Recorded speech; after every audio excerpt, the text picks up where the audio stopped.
dignité humaine. Près de 500 morts. C'est comme le train. Un colonialisme pour en cacher un autre.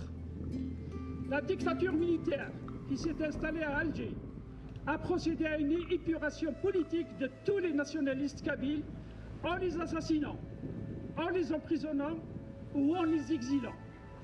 Le calvaire du peuple kabyle n'a pas pris fin avec l'indépendance de l'Algérie, dont le pouvoir a planifié une extinction des plus élaborées en exécutant un ethnocide efficace et abject par une arabisation obligatoire et une islamisation péremptoire de la société kabyle.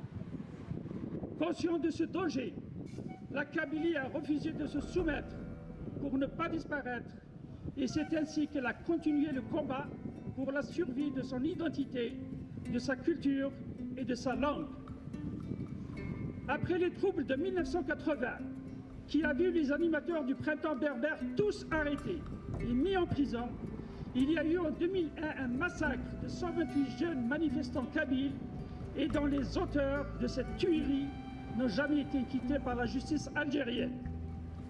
Depuis, le peuple kabyle a compris que la cohabitation avec les Algériens, qui d'ailleurs n'ont manifesté aucune compassion envers nos victimes et blessés, est impossible.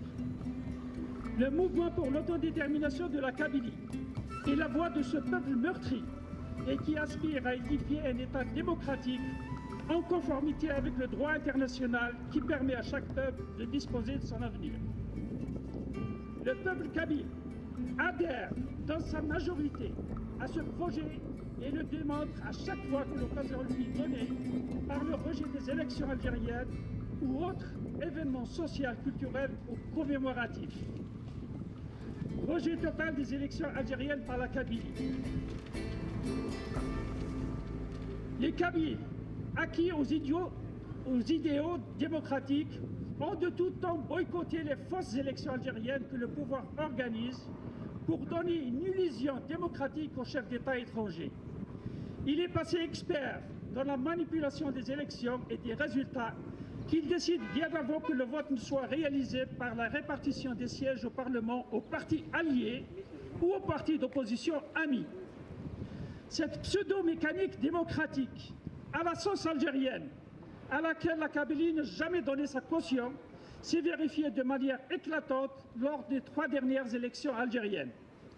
Le gouvernement algérien confirme par la voix de son président, imposé par la junte militaire, que les résultats des votes ne lui importent peu et l'essentiel est que les élections aient lieu. Pour étayer cette affirmation, observons les résultats enregistrés en Kabylie lors des 3 derniers votes. Élection présidentielle, 0, quelques poussières de vote. Référendum sur la nouvelle constitution algérienne du 1er novembre 2020, 0, quelques poussières de vote. Élection parlementaire du 12 juin 2021, 0, quelques poussières de vote. Il faut préciser que ce sont les résultats officiels que l'administration algérienne a publiquement communiqués. Ces votes en Kabylie sont ceux exprimés par les membres des corps constitués, comme les militaires stationnés en grand nombre en Kabylie, les policiers.